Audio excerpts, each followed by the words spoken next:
sensuous, animalistic, carnal, unchaste, hedonic, sharpened, lustful, bodily, steamy, animalistic. West Coast Radio. Visit us at westcoastradiopodcast.com. It's about the times we live in, ladies and gentlemen. This is called I Want to Quarantine with You.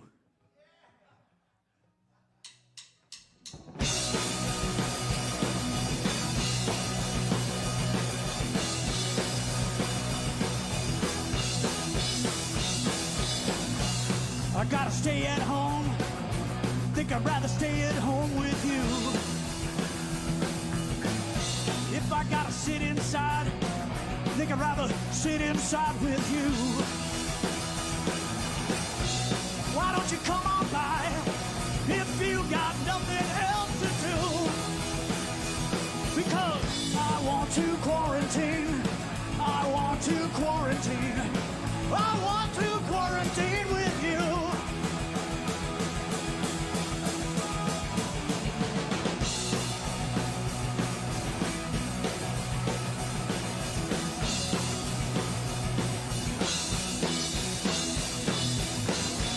I want to watch the clock and think of everyone dying off with you.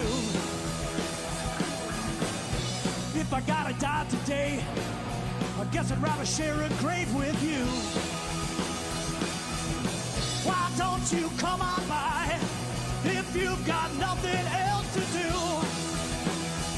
Because I want to quarantine. I want to quarantine. I want to quarantine with you. Yeah. Maybe we can screw.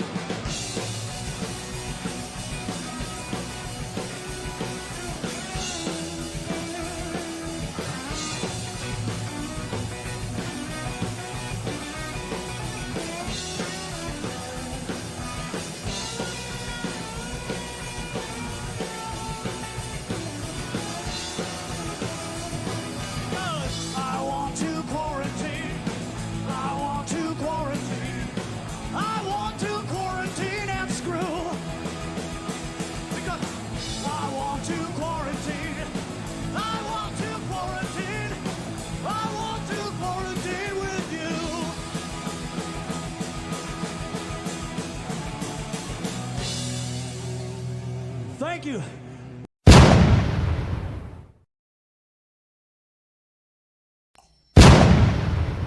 Alrighty, folks, with me on the Zoom, I got Knuck. How's it going, buddy? Never better ever. It was the greatest moment of my life. I guess I should announce that you're from the Scoffs, and are you in any other bands right now? Yeah, I'm in a band called the Freams. That's right. I wasn't sure if you guys are still around. I haven't seen you do much, but I guess I haven't seen anybody really do much, I guess. Like that, yeah, we've been off because of the Coco.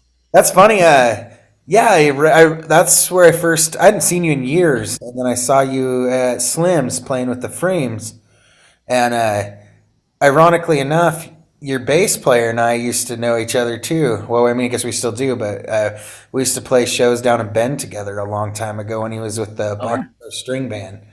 And he's still with them. He still goes down there and plays with them. Oh, really? Right on. Mm-hmm. Yeah. Cool. He stayed busy. So Casey and I had a band together called Jackrabbit Starts that I formed after my old band. And I started it with Hank that used to be in Go Like Hell and Shivering Denizens. And then Hank moved to Nashville. And Casey had just moved up here not long before that. And so, yeah, he was my guy. What's Hank doing down in Nashville now? I don't know if he's still in Nashville proper. He may have moved out of there. He was gigging all over the place. He was in like 3 different bands, touring just nonstop and playing session work. He wanted to go down there to play professionally, just play session work and not have to work a 9 to 5. From that, he has since retired playing music. And now he's working for a pretty hot shit custom car fabrication shop. Oh, ooh la la. So he got like his dream job. Yeah. Well, cool, man. Well, first off, man, I gotta say, I think as far as the Seattle independent music scene goes, um, you're a pretty important guy as far as a certain time frame of the early 2000s, where you were really kind of a big part of a really beautiful thing that was going on there for a small point in time. So I have to thank you because you and Drag Strip Riot were actually some of my very first live shows as just a young 21-year-old Dog Bite Harris. I saw you guys open up for fucking David Allen Coe, Scott Byram, Joe Buck, fuck you name it. Like I saw you open. Anytime anybody came through, you guys were opening, man. And yeah, man. And I saw you open and play shows with Bob Wayne multiple times as well. So, but yeah, those little pieces of Seattle that people don't really talk about. There was a whole badass music scene, and I would say like fucking 2008 to 2014, probably around those times. So, but yeah, man, I gotta say, It was a pretty wild time because we had to kind of carve our own way. We were like the rockabilly kids didn't love us because we were too loud and fast. The psychobilly kids didn't love us because we didn't wear goofy makeup and sing about killing chicks. Well, let me rephrase that. We didn't sing about sleeping with dead ones. Um, so, and the punk rockers thought we were too roots oriented. So we were kind of this in our own space. But what happened is we ended up kind of making headway in each scene. Like we could fit with some of the heavier rockabilly bands. We could play with any psychobilly band because we played fast. We were as aggressive as a punk band live. And we could pair with rock and roll bands because we had enough mid-tempo stuff, at least by the end. So yeah, that's why we ended up opening for everybody. Bob Wayne at one point told one of the bookers, I don't remember who told me this. They said, yeah, Bob said, can I have just anybody play with me this time? I played with those guys a million times at this point. Anybody else? it's hard to find anybody else up there that would draw, really. Yeah, and I think that was part of it. I think we got added a lot because we had a good following and enjoyed a good audience. You It know, was a lot of fun. yeah, man, it was a good time. Like I said, I saw you guys open for so many people. It was good, man. And you guys were good, man. Did you guys ever take it to the road at all? Not a lot. We ended up taking like one-offs, like drop-in shows. So like we'd go out to Vegas and they'd get us a hotel room and stuff like that. And so I was like, well, why fucking sit in a van all the way down there? If we could skip right past that and just go to the payday on the big festival show, let's do that.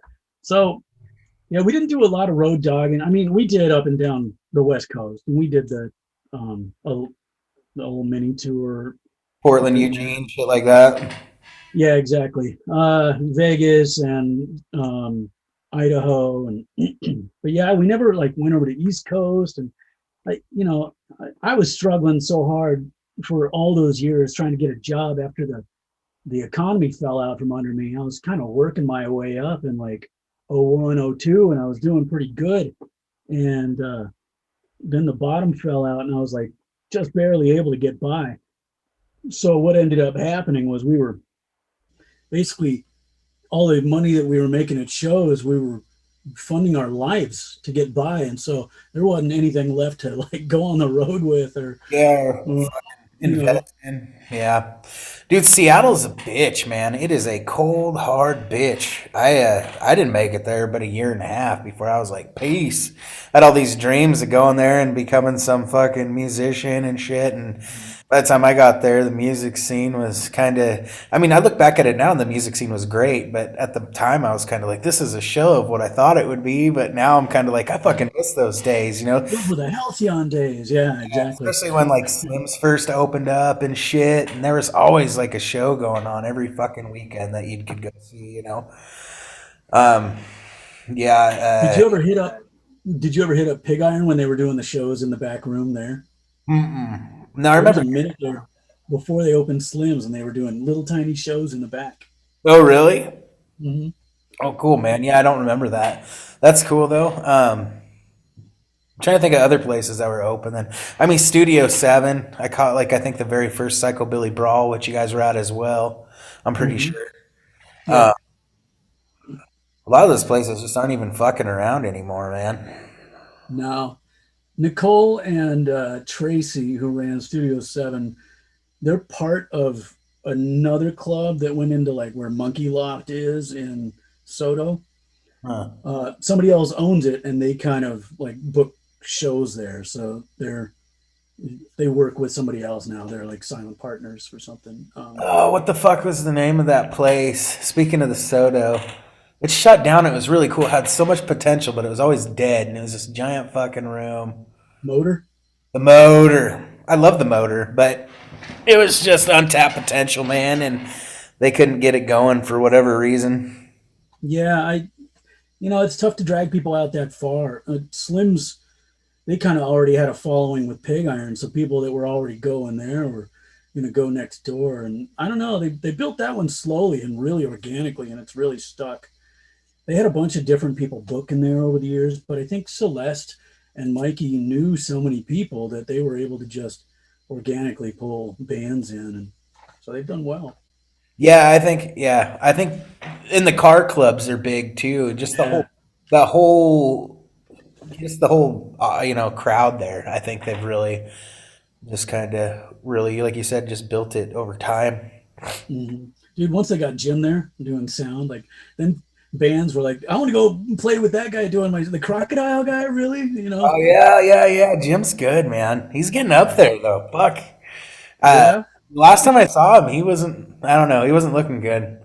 I'm sure maybe he's just having an off day, but He had a bout with cancer that he was dealing with, fuck. and I don't know where he's at now, but I mean he was doing much better last time I saw him, and he seemed more spry and had more color. And um, I know that he was working on a big archival project. He's um, digitizing all of the old recordings that he had from the crocodile, like all Oh, these live recordings. And he worked with Evan Foster from Boss Martians to mix them, and they submitted them to, I think it's the Mohi Library Museum's catalog. So you can go there and listen to all of these archival live crocodile concerts of all these legendary bands, old fastback shows and is stuff this like that. online? Is it online? I don't know if you can check it out online or if you have to be there. I'm not sure. Okay. Because yeah, Yeah. that'd be fucking rad, dude. Yeah. Pretty cool project. So Jim and Evan, they were working on that for the last couple of years, I think. So, yeah. So, you got a live show coming up. First one coming out of the pandemic. You want to talk about that a little bit? Sure. I got to get a sippy sip here. Um, this is not water. So, um, and I know you drink beer on your show a lot generally, so I'll tell you why this is clear in a second. All right. Um, the the show is May 8th at Tony V's in Everett, and we've got thus far Clean Lines booked to play with us, and I believe I just confirmed College Radio to play as well. So our very first show since February of, when was that? Was that February 2020? We played at the Fun House, I believe, was maybe our last gig with who the hell did we play with? No, we were booked with Agent Orange. Who did we play with? Delta Bombers? No, that it was TSOL. Oh, okay. Was in the big room, and we were 10 months old at that time, so we were in the little room, and I think The Deception maybe headlined that side. So yeah, it was just a big festival thing. Like the doors were open, you could walk back and forth, two stages. And then yeah, we had other great shows booked. We were going to play Belton Yacht Club for my birthday. It was going to be an EP release in June, and we had Die Nasty on there, and I can't remember who else. We were going to do Spittin' Cobras and Old Dirty Buzzard with Kurt from Zeke and Low Levelers and all this stuff. Just it bit the dust. It was so depressing.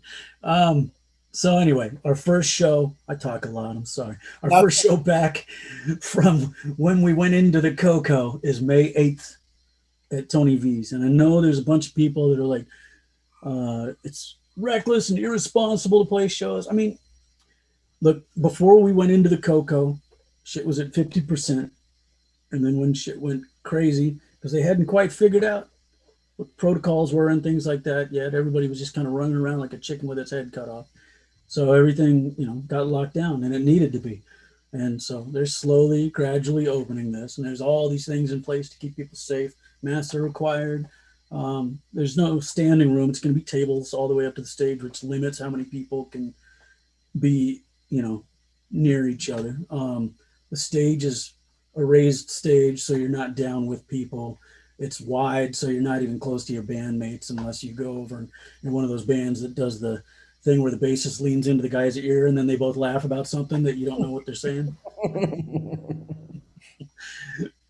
So anyway, we're gonna dip our toe in and why not? Fuck it. Give it a shot. I had the Coco. Did you? Yeah, so it's a messed up story. I was really diligent about all the protocols and all the stuff, like being really careful to the point where, like, leading up to Christmas, I was having groceries delivered and stuff because I wasn't going to go to a store. If I wanted to see my folks, I was going to take it real seriously and just not see anybody. And I've only seen, 6 people this year. And so anyway, the whole family had agreed to do this, except a family member neglected to tell us that their version of self-isolation was kicking it with the neighbors on a back porch or going on a skiing trip in the mountains. So we find this out after we've already had dinner, and one of them tested positive for COVID. So, and I didn't even find that out until I posted online, like, hey, looks like I'm going to be sick for New Year's. And then family member buzzes me, hey, by the way, we got this test. And I'm like, you couldn't fucking tell me. So moral is don't trust anyone. How bad did you get it, man? Not bad. I got a dusting of the Coco. So I got lucky. My mom got lucky and my other brother got lucky. So older brother got a rash. I didn't even know that was a symptom, but he got just a rash out of it.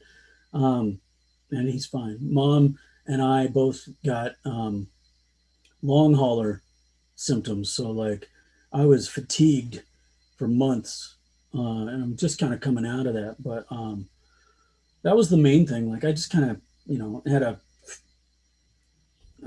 basically like a light flu or a shitty cold for a couple of days, and then I felt fine until I started getting tired all the time. Yeah, but came out unscathed, so fuck it, live show. Yeah, dude, I don't know. I think it's getting to the point where we need to get back at it and start figuring out ways. I mean, people need to quit being little bitches and get the vaccine if they can,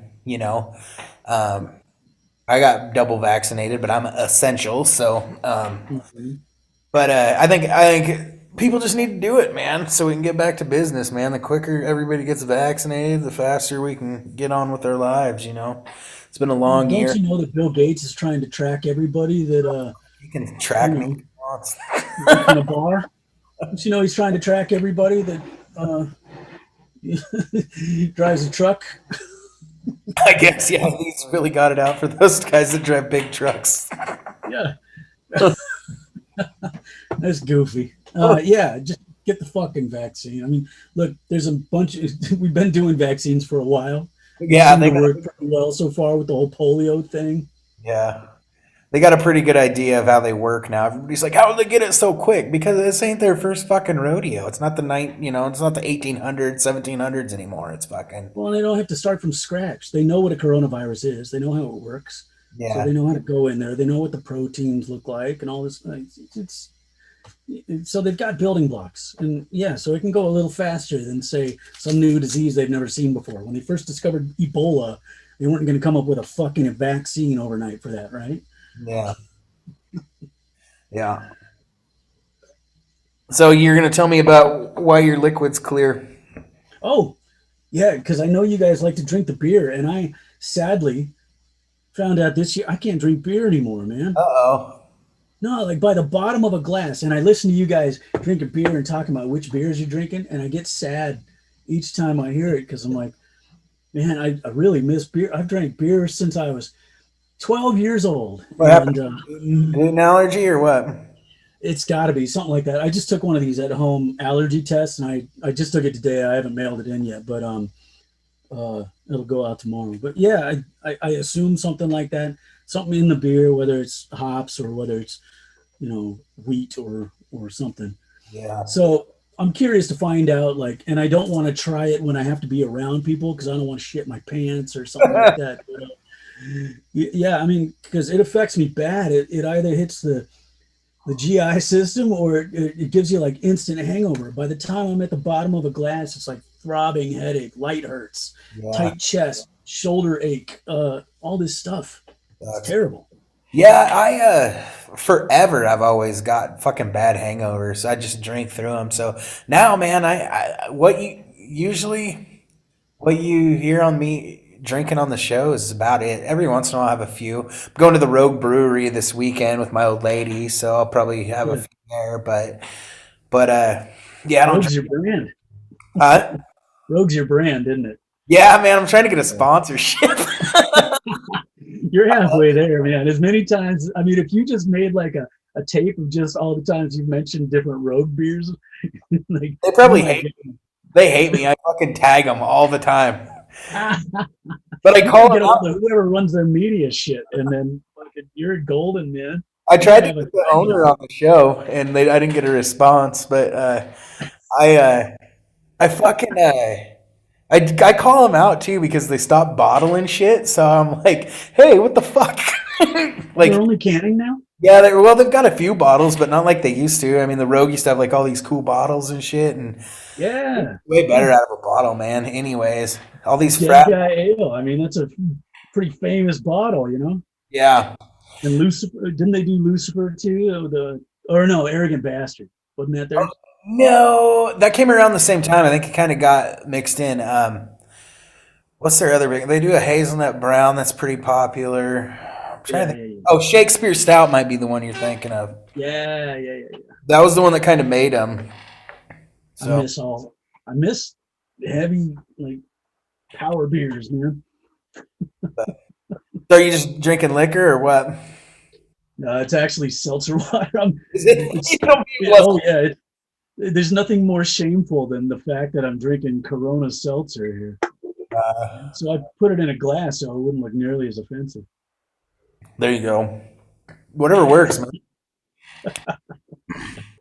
So, the Scoffs are working on some new music. You indulged me a little bit ago before we got on here. Yeah, we've got another EP in the can.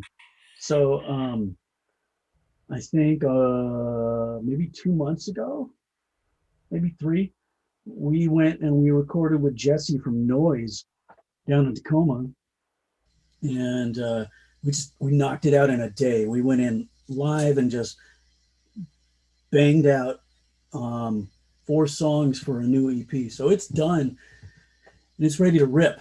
And I'm trying to source somebody to do vinyl because I got that question so much on the first one. Like, do you guys have vinyl? Do you guys have vinyl? You gonna do a 7-inch? You gonna do an LP? Like all this stuff. And I really, really want to do vinyl, but it's especially for a brand new band. Like I said, we were 10 months in, and then we went into the Coco. So it's like we didn't have $2,500, $3,000 laying around to throw at a goddamn luxury piece of wax. So yeah, nobody wants CDs anymore, man. The only way to really sell physical copies is vinyl. We're trying to switch gears. I'm trying to switch gears on my label right now and start getting that pace set, but it's hard to come up with The way I look at it is if I can get the money saved up to do one good vinyl with one band that's going to sell a bunch, then maybe I can keep that momentum going and just switch gears because it needs to be done. I've been putting it off for too long anyways, but fuck, dude, it's tough, man. It'll be Rainwater. He'll do it for you. Who? Rainwater's going to do it. I don't know if he's on your label or not. Oh, Jack. Get him on there. He'll sell some records for you. He's got one already. He's with that. I can't remember what they're called. They're a newer label out of the Tacoma area, like Redact or something like that. I can't remember the guy that's running it owns a tattoo shop up there. But nice. So at least he's not like putting all his eggs in there. Yeah, it's tough running a label, man. It is, man. I've kind of set it to where mine does its own thing, you know. Like I've lost so much money on shit that I've kind of got it now to where it pays for itself. But I had to really like tune down some stuff and stop having big eyes, you know. Like, I used to get really excited, dump a bunch of money in shit, and then get all pissed because it fucking didn't flip anything, you know. So yeah, you have to just assume that you're just we'll take a shooting the dice. Yeah. So, after it seemed like after Drag Strip Riot, you dropped off for a minute, and I don't know if that was just because I wasn't spending a lot of time in Seattle or what, but did you take a little hiatus after Drag Strip broke up? Not long. I picked up the pieces pretty quick, but it was a strange thing because, I mean, I had done that for 12 years of my life. My entire identity was that band. So emotionally, it was a really strange thing for me to be returned back to my life without that band, because that's really all I'd known as an adult. And so, yeah, I don't know. I kind of went through this personality crisis. And I decided, well, I'm fucking old. I'm just going to play blues. So I did this Jackrabbit Starts band, and not one fan wanted to follow me over to do that, right? Because they were used to seeing a fast rock band, and all of a sudden it's like he's doing house blues, the old man shit, I guess. But, you know, I mean, I played guitar since I was 14 years old, so I wanted to just kind of do some different stuff. I wanted to sing different stuff. I'm really into soul music, so I wanted to bring some of those elements in. And I mean, Jesus, within like 2 years, so first Hank moves to Nashville. Then my harmonica player, Taylor, who was great, he moves to, where the hell did he go? Medellin. And then my drummer, Danny, who was in Drag Strip with me, I've played with him 9 years at this point. Then he moves to Olympia, and I thought, oh, fuck this. I'm not going to keep just replacing people. I'm so over this. I was doing the Graceland 5 as well. I don't know if you caught that, but that was a really fun band with Phil from Slam Suzanne and Dehumanizers and a litany of other Seattle bands like Manatees and stuff. So he did surf stuff on the side too.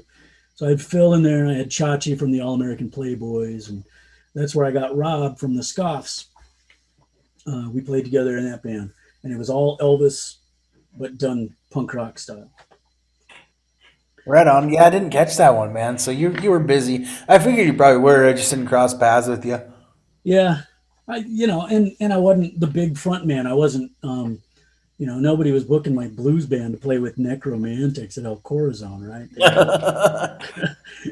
I played a couple shows at Highway 99, and those were maybe my biggest gigs with that. So I didn't quite know what to do with myself. My ego had finally kind of settled down a little bit because, I mean, fuck, you pour yourself into this identity, and you really kind of just become that. When you're living what you're doing on stage, it's hard not to walk off with it. Mm-hmm. Because that was, that's what I did. the old you, the person that built that you that's on stage, built that you for a reason. So, there's parts of that kind of go with both life that I've found with my whole thing too. It's like I battle with it as when I go into dog bite mode, I kind of like go into a mode where I don't really give a shit as much about what I say. I Yeah. find, you know, Yeah. and I kind of have a little bit more confidence, I think, in some ways.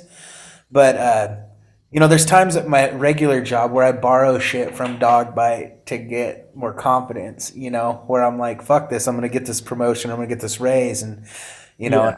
and that's just how it is.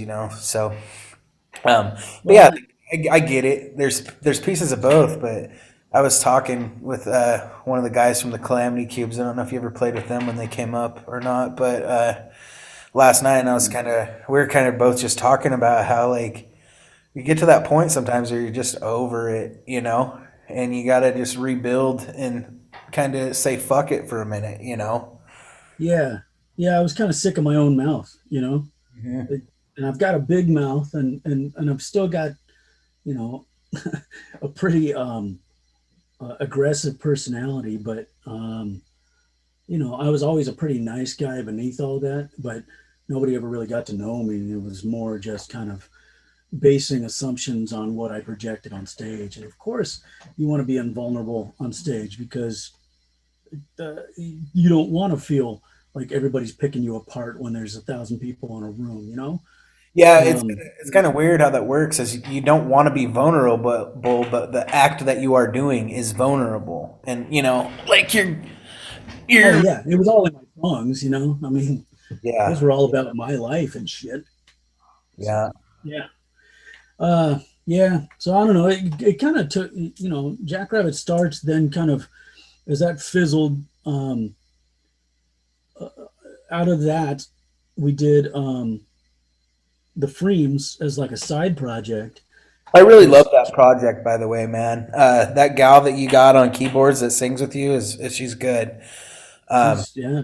I was happy to see you too, man. When I saw you, I think it was at the Cornbread Ball. I was like, "Holy shit, that's Knuck!" I haven't seen him in years, man. And it took me a minute to recognize you, dude. Like, but I Oh was yeah, like, I got better.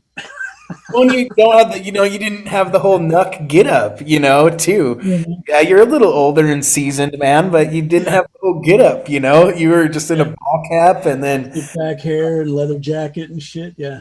yeah, you were just in a ball cap. But I was like, holy fuck, that's Knuck. And then I was like, these guys are awesome, man. I really dig you guys' chemistry too, man. Do you guys have Yeah. an album out? We have an EP on Bandcamp. So I think it's, what the hell is the URL? I think it's thefreams.bandcamp.com if I'm I'm not gonna have to wrong. find it so I can play you guys. I'm sure Casey'd be cool with it. Yeah. Yeah. Absolutely. Um, She so like, his girl, the singer is Casey's gal, and they live together, and she thought, well, since he and I were already in a band, hey, do you guys want to come over once in a while and play some soul songs? And I said, yes, I love soul music. I grew up singing along with that. And so that sounded fun to me, and we did that in our first jam session. We wrote a bunch of songs and went, oh, okay, let's play some shows with this. What the hell? And we are going to record some more this year. We were kind of out of commission on hiatus during the Coco, and we've started back up. So yeah, yeah, yeah, you guys are really good, man. Good band. thanks. And we have a new sax player. I don't think you saw a sax player with us when you saw us at Slim's. Well, I think I saw one, but I don't know. I can't remember. I think I saw one, but We like, got Leif from a band that, oh Jesus, after this thing hits me, of course, I can't think of it. Anyway, so my buddy Leif has played in local bands around town for a long time, and he's a fantastic frontman. And so not only can he sing, but he can blow the horn really well. And I tried to get him the entire time we were doing the Freams thing, and he wasn't available for a long time. And finally, he relented and said, "All right." So now we got a badass sax player too. cool, man. Yeah, that'll bring it together pretty good, man. I love soul music too, man. I really do. I've always loved it since I was a kid. I don't know as much about it, as I should. And as a matter of fact, I've been like looking into like getting into just like another brand of music just because I'm so fucking bored of everything I do. So I should just dive headfirst into old soul music, Mm-hmm. really learn it inside and out. But yeah, so yeah, that's a great set, man. It was a nice surprise too. I love going to shows and seeing fucking Yeah. you don't expect We, to see, you know? yep. When something knocks you on your ass and you're surprised by it, that's the greatest part of seeing live music on a local stage because uh, you're always going to get some sort of surprise there. That's funny too. That was the first day I smoked pot in probably like 5 years too. So I was really high. I'd fucking smoked a bunch of weed that day for like the first time, and I was like, "Wow, I smoked weed and I'm in a good mood." Like not having That's why it sounded so good. uh, That's why it sounded so good. You were no. wasted. You could kind of tell you guys were kind of new, and you said you were pretty new, Yeah. but I bet you guys pulled it together pretty quick. Casey's got his shit together pretty good, you know, Yep. and you too. So definitely weren't the worst band there that day. That's for fucking sure. I played. We got to do. I want to do more acoustic stuff too. So one of these days we'll hook something up and we'll do an acoustic set. Yeah, that'd be cool. Because I still do the drag strip songs that way because I can just strip them down to. Well, for a second, you tried to piece it back together. Did that end up just going with the Scoffs or what? Well, so what happened with that was the original guys. So the band formed in '01, and it was Frosty, Lucky, Moose, and Knuck. We were all brothers in a car club, and the band took off really fast. You know, we played like a couple car shows, and then people saw us and said, "You should play with us at the Sunset." So then we're playing the Sunset, and then you should play with us at El Corazon. We're playing with Redneck Girlfriend, and then we're playing with Nationals and stuff. And you know, but the band, a bunch of members rotated out. Lucky was the first to leave. Jimmy was on call all the time, couldn't make the shows. Dan came in, he was my roommate. He eventually left to get married. Motor Mike came in. Motor Mike wanted to play garage rock. He left. James drank his way out of the band. So I mean, it was just this constant churn, right? And finally, we end up with what became the other classic era, which was Nils Scurvy, Danny Von Dirtbag, and me, right? I mean, we ended our last 4 years that way, or whatever, 3 years. That's how I So remember it, really. yeah, and I think that's how most people remember us, is that lineup, three-piece, just really getting after it, aggressive. We played some of our biggest shows that way. You know, I don't know what happened with you and Nils, and you don't have to indulge in it. That's cool, but you guys had a fucking real good chemistry. I think a lot of it was you guys really fucking had a good thing going. I think. Well, for years, Nils and I were close friends, and then for a few years we weren't, and unfortunately, we ended on that note. And that's just the way it is today. It's the way he wants it, and I'm okay with that. The way some of the shit has gone down, and that's kind of why we just kind of fizzled out without any big goodbye show. Drag Strip Riot just kind of disappeared all of a sudden. We Yeah. played a show, and tensions were high, and Danny and I said, you know what, let's just do our own thing, and yeah, so we just decided that we had played Danny's birthday show at the Sunset, and after that, he and I got together, and he said, "That's my last show," and I said, "All right, well let's do blues music," and so we did that. So Yeah, when sorry, we I did, interrupted you about the drag strip rebirth for a second. yeah, oh yeah. So the way that came about was the original guys wanted to, like, they never got to kind of see the popularity grow with the band. They helped write some of our most important songs, and then, you know, Frosty was in a few more years, but like Jimmy was out after a year and a half or 2 years or something, so he never got to like play in front of big crowds and stuff. We were cutting our teeth playing little clubs and stuff, and you know, just starting to kind of get into bigger venues by the time he was out. And so anyway, they said, "Hey, man, what do you think of like doing a reunion of the original four guys?" And I thought, well, that'd be fun. As long as all four are in it, that makes sense to me because it's like revisiting an era of the band long forgotten. And it's kind of fun to showcase, like, hey, these were the guys that wrote American Sicko and 36-inch Rules of Death, and a lot of the songs that people associate with the band. Let them kind of reclaim their titles, So we decided to do that. We got one show in, and the fucking bassist left us high and dry again, like he did the first time. We should have learned the first time, and we didn't learn our lesson. He fucked us while we had shows at Dante's in Portland, at the Sunset, and at the Crocodile in Seattle. And I said, do not agree to these shows unless you're signing in blood. If you sign up to do them, you have to do these shows. I went in for throat surgery, and then he fucking canceled over a text. And so Nate Manning, my buddy Nate, who's in the Scoffs, he was the band's photographer for years. And he said, I'm not going to be able to train somebody because I won't be able to sing. I won't be able to talk, right? So he said, well, I know how the songs go. I'll fill in. So he did. And then we kept him on for the rest of that year. We did a year-long reunion. And then at the end of that, he and I said, all right, well, let's Frosty wanted to play metal music. And so we said, all right, well, that's good. We got a year, and I want to play old school punk rock stuff. And Nate said, yeah. And so we did that. Cool, man. Yeah, I'm really loving the Scoffs, dude. Good stuff, man. Good stuff. It's really it's really organic. It seems to come really naturally to these four guys. And so I really, really like what comes out of this band. It's some of my favorite stuff I've ever been a part of. Right on. Yeah, I think some of the best stuff you've been a part of, actually, too. So, yeah, I'm glad that you guys are getting back out there. Hopefully we can do some shows again soon.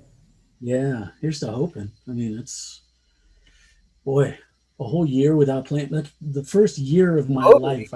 Really, if you think about it, Yeah. I mean, so I'm now 45. I've been playing since I was 17 in 93. Boy, that tells you how fucking old I am.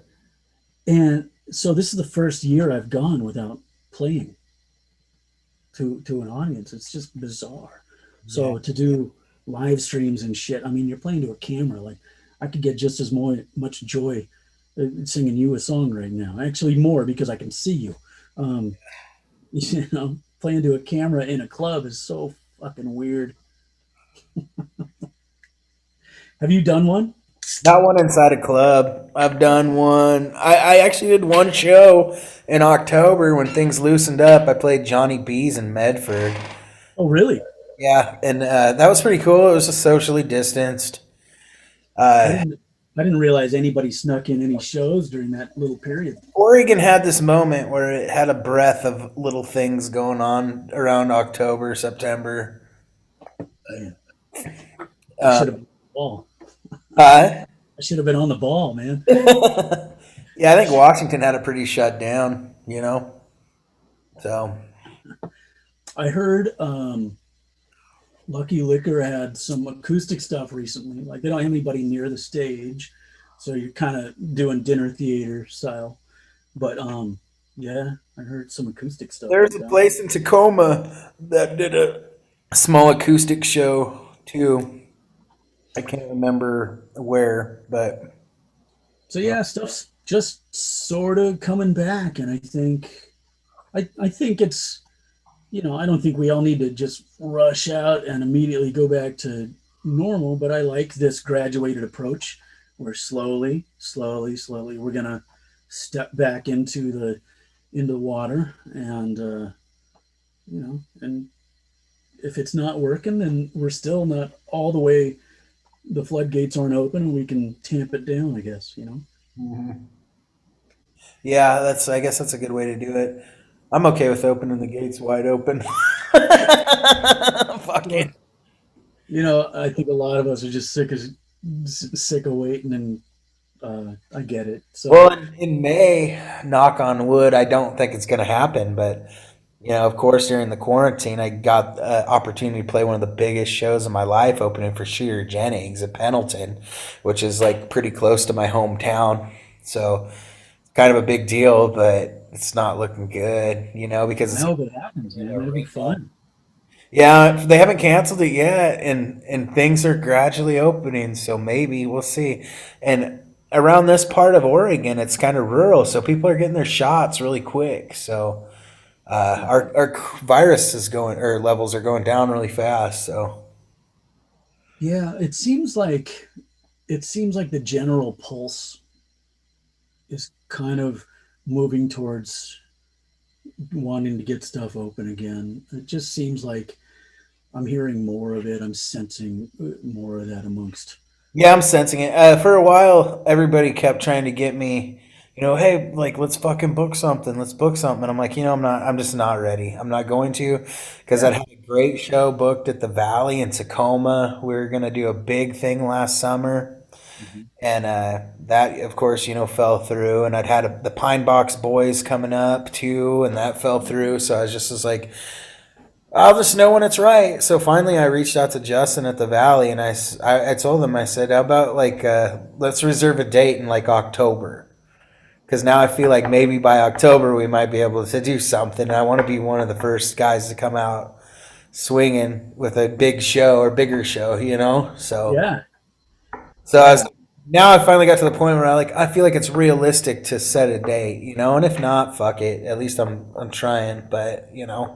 Well, there's a lot more clubs that are starting to book stuff. The Spanish Ballroom is now filling up their calendar. And so uh, bands can wait or they can be part of it. And I guess, and that's not casting aspersions to anyone that's towards anyone that's fearful of playing shows or not down with it. That's, some people have people they have to care for at home that are sick and, all fucked up.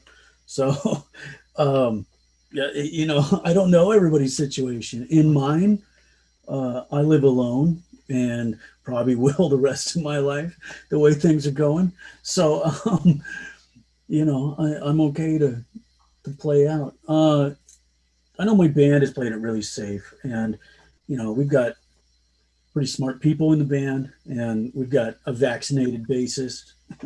We've got a guitarist that doesn't really leave the house because he's married and doesn't want to get the wife sick. And I live alone, so I mean, things are good. And Rob lives alone too. So, I mean, if there's ever a band that was meant for playing a show in this era, I think it's us. Yeah, right on. Um, you were talking a little bit about doing some splits too. Who are you working on doing splits with? Well, so I've been working on that since I took gymnastics as a kid. Just now at 45, you decide that's a good idea. I can get about 75% of the way down, but I keep landing on my balls by accident. No, we're talking we're talking about doing a three-way split with the band, with Goners UK out of Montana. They invited us to come on a three-way split, and so we're super stoked. We were going to go in and cut a couple more songs to do that,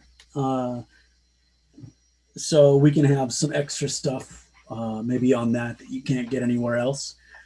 And then the idea is that we're gonna all three bands are gonna play each other's towns. So it's Montana, Wyoming, and Seattle, and so it's the Shivers out of Wyoming. It's Goners UK in Montana, and the Scoffs in Seattle. Sorry, I'm belching. So yeah, we'll put out a split and then each play each other's towns and shit.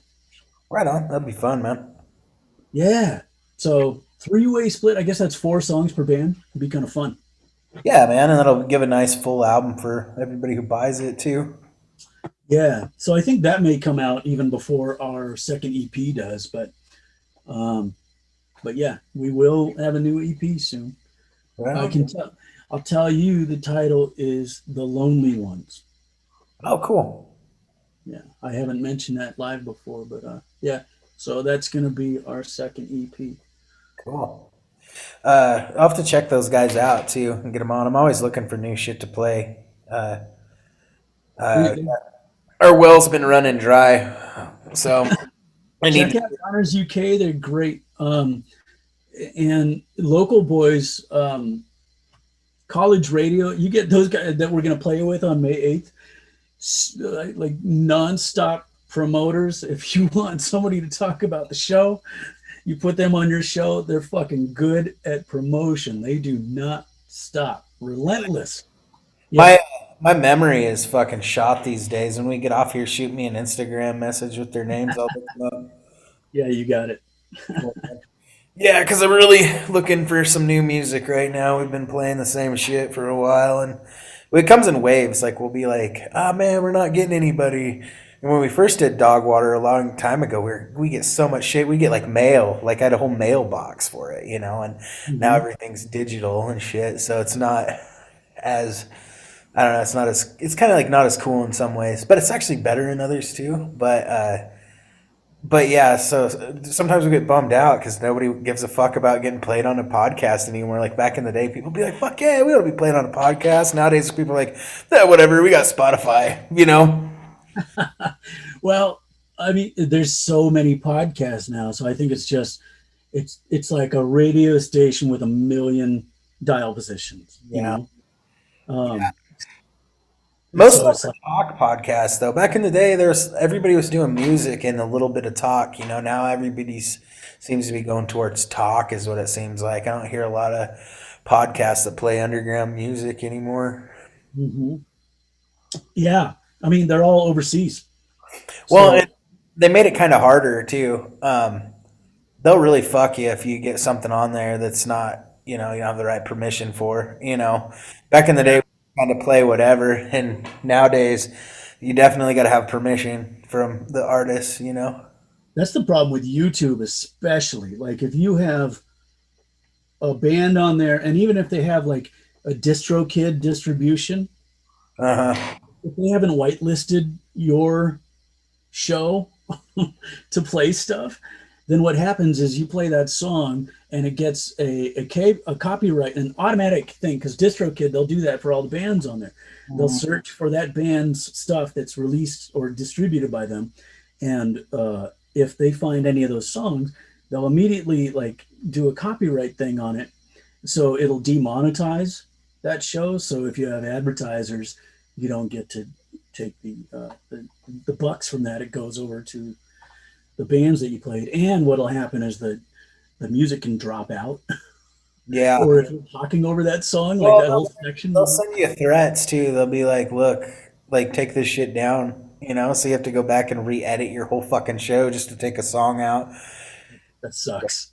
Yeah. I mean, most of the time we had permission anyways, and the songs we weren't playing, we probably shouldn't have been playing anyways, you know. Like Yeah. some fucking Hank Williams or some shit, just, you know, stuff that we should have known better, but we were just young and stupid, you know. And I should have known better as a musician, but still I was like so unprofessional.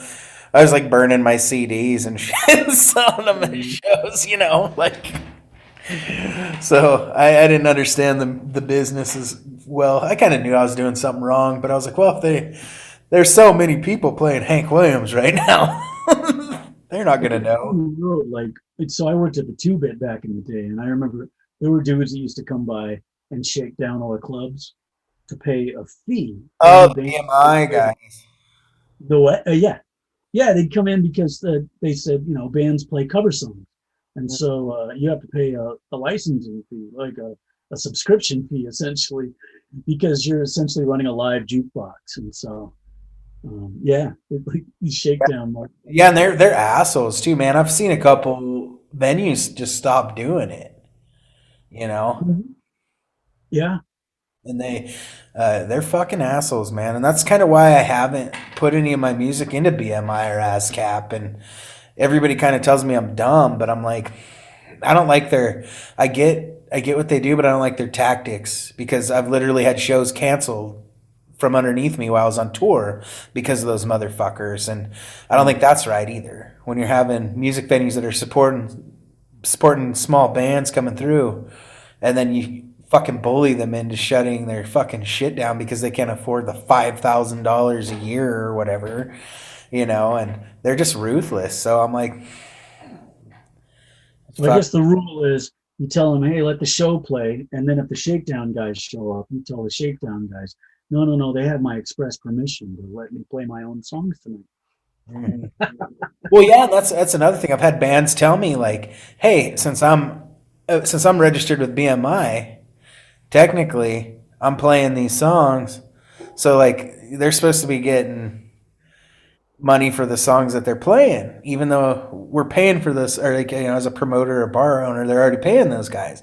But BMI is still supposed to be getting their kick because they're playing songs that are registered to BMI. I don't know if that's exactly how it works or not, but that's how I was told by a band that was uh, playing Ruckus one year. Yeah. So that was interesting. But yeah, I was like, huh. I mean, I guess it would make sense if that's how it worked, but it doesn't make me like it anymore. Because especially since there's fucking cover bands out there, the cover bands don't gotta fucking pay shit.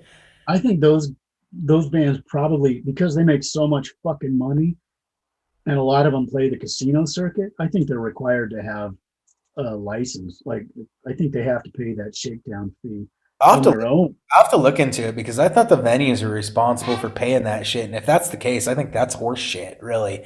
They should be required to pay BMI some money if they're going to be in a fucking, because they get I paid think each. if you go out and play in a cover band, you got to pay. Yeah. You got to pay something. Yeah. I mean, they make so much fucking money. My Well, cousin, yeah, the other, we're walking out with $20 a piece, and the guys, I mean, they're not playing my fucking songs, but yeah, my cousin's ex-husband fucking played in one for a while, and yeah, they were making like 5 grand a night, and there was nobody in the fucking bar. And I was playing the same goddamn bar with more people and making less money. I was like, how the fuck does this work? You fucking know? hell, But it's a yeah, travesty. it is a Hey, are trap. you gonna do a ruckus this year? Once shit No, open, because out in the open, right? nah. I Ruckus, we killed that a few years ago, man. This town just couldn't handle it. I was doing it in a town of 1,500 people. Very Mhm. conservative, very religious. They kind of got over it, and I was kind of over trying to dance around their bullshit. So, I'm trying to move up towards you guys. That was kind of what my plan was at the Valley, because essentially that's how I built Ruckus, was just doing it out of my local bar. Mhm. So I was like, I'll start same way in the Valley and see if I can build some shit up in Tacoma. So I really love Tacoma, man. It's kind of my fucking second home as far as the music goes. So. Never played the Valley. I had it booked right before the Coco came, and we were supposed to play there with Dad Bod, The and dad bod, that's a cool name. yeah, we were gonna play there, and I was super stoked because I've never even been in the Valley. I mean, I've yodeled in a few valleys, but I've never played music in the Valley. So yeah, it was. I haven't even seen the joint, man.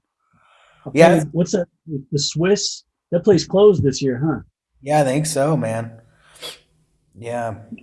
Those owners wouldn't even give you a free beer, so I didn't feel so bad about them closing. Yeah, I've heard some shit about them. The Valley's great though, man. It's a small room, but we were gonna open up, put a stage in the back for the thing I was gonna do. So, Hmm. um, but yeah, yeah. Hopefully, get back to it. I want to do something.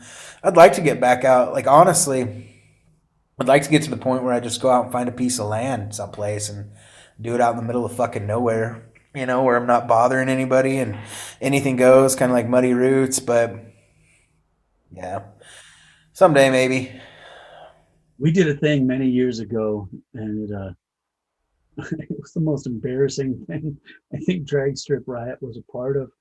Um, so we played this. It was touted as this big biker rally, and it was going to be, all these people there. And, we were friendly with a couple different motorcycle clubs.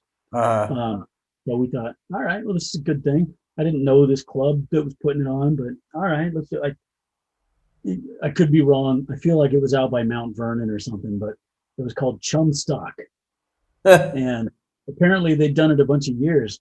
And so they get Go Like Hell and Drag Strip Riot, who were both doing really well at the time. And we get out there and it's like, I don't know, 20 people,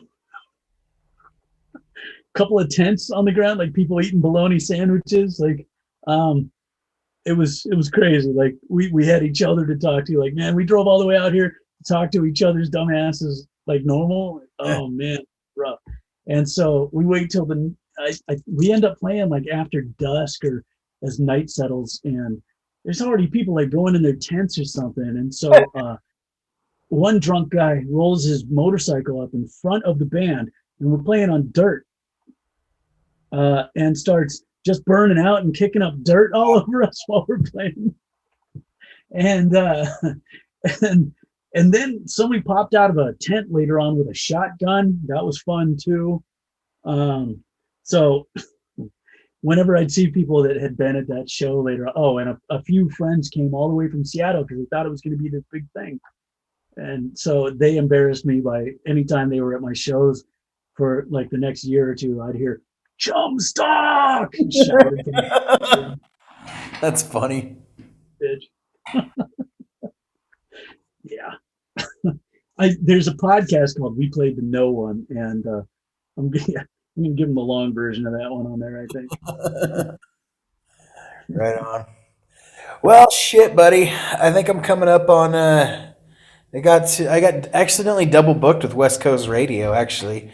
So, I think Matthew wants to have me come on here in about 10 minutes. So I'm probably gonna wrap things up a little bit. Thanks for coming on, man. We'll get you back on here whenever, You got it. Yeah, man. Hopefully we can do some shows together, hang out. Yeah, well, let's definitely do an acoustic gig together, and then say hi to Matthew for me when you're on. Yeah, I will, buddy. All right, I'll see you later, Knuck. All right, take care. Bye.